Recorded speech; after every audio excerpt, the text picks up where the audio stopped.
Jahanara Begum was born into splendor, the beloved daughter of the Mughal Emperor Shah Jahan, the visionary behind the Taj Mahal.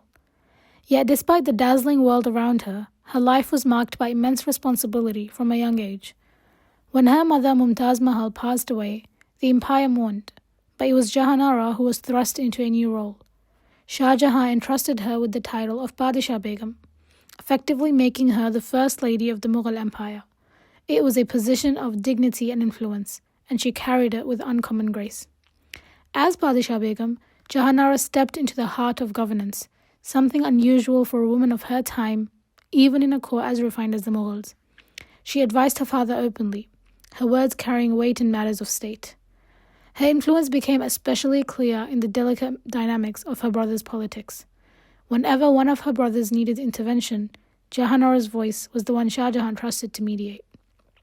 She met senior administrators, discussed policy, and even helped negotiate trade agreements with foreign powers, an arena where even experienced nobles hesitated. Her presence in the court was not ornamental. It was administrative, strategic, and deeply respected. With the Mughal Empire being the wealthiest state in the world, the royal household had vast resources. Jahanara's personal allowance alone made her one of the richest women of her era. Yet she viewed wealth not as luxury, but as responsibility. And so began the other defining aspect of her life, philanthropy on a scale few could ever imagine. Across India, from Delhi to Kashmir, the fruits of her generosity shaped society itself. She commissioned majestic masajid, elegant madaris, bustling caravansarais, tranquil gardens, and living Khānaqāhs.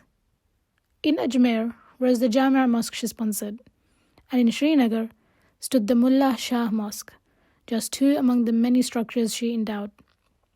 These were not idle ornaments of imperial vanity. They became the backbone of Mughal social life. The madaris she funded educated the scholars and administrators who kept the empire functioning smoothly. The caravansarais she built were vital refuges for merchants crossing the vast Indian subcontinent, helping sustain the lifelines of trade.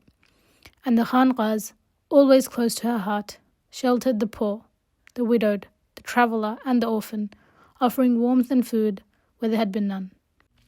Her sense of charity extended far beyond India. Each year, from the ports of Hindustan, treasure fleets sent with the Hajj caravans sailed toward the Hijaz, funded by Jahanara herself. These convoys provided direct assistance to the poor of Mecca, ensuring that her generosity touched not only her own empire, but also the heartlands of Islam. All of this reflected another dimension of her life, her deep commitment to tasawwuf. Jahanara was a devoted murida of the Qadiri master, Mullah Shah Badakhshi, whose spiritual guidance shaped her worldview and softened her heart with humility and reflection. Spirituality was not an embellishment to her, it was her anchor. She immersed herself in the world of Sufism, writing a biography of Khwaja Mu'inuddin Chishti titled Munisul Arwah, a work that reveals both her reverence and her scholarly precision. Her love of Sufi literature led her to commission translations and commentaries of significant works, most notably Rumi's Mathnawi, ensuring that the wisdom of these texts would reach wider audiences in India.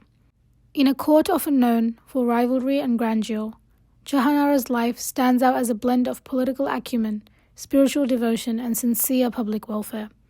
She lived with influence, but used it to lift others. She possessed wealth, but distributed it with generosity. She walked among emperors and saints, yet carried herself with humility. Thus, the story of Jahanara Begum is not just the story of a Mughal princess. It is the story of a woman who shaped the empire with her intellect, enriched its lands with her compassion, and illuminated its spiritual heart with her devotion.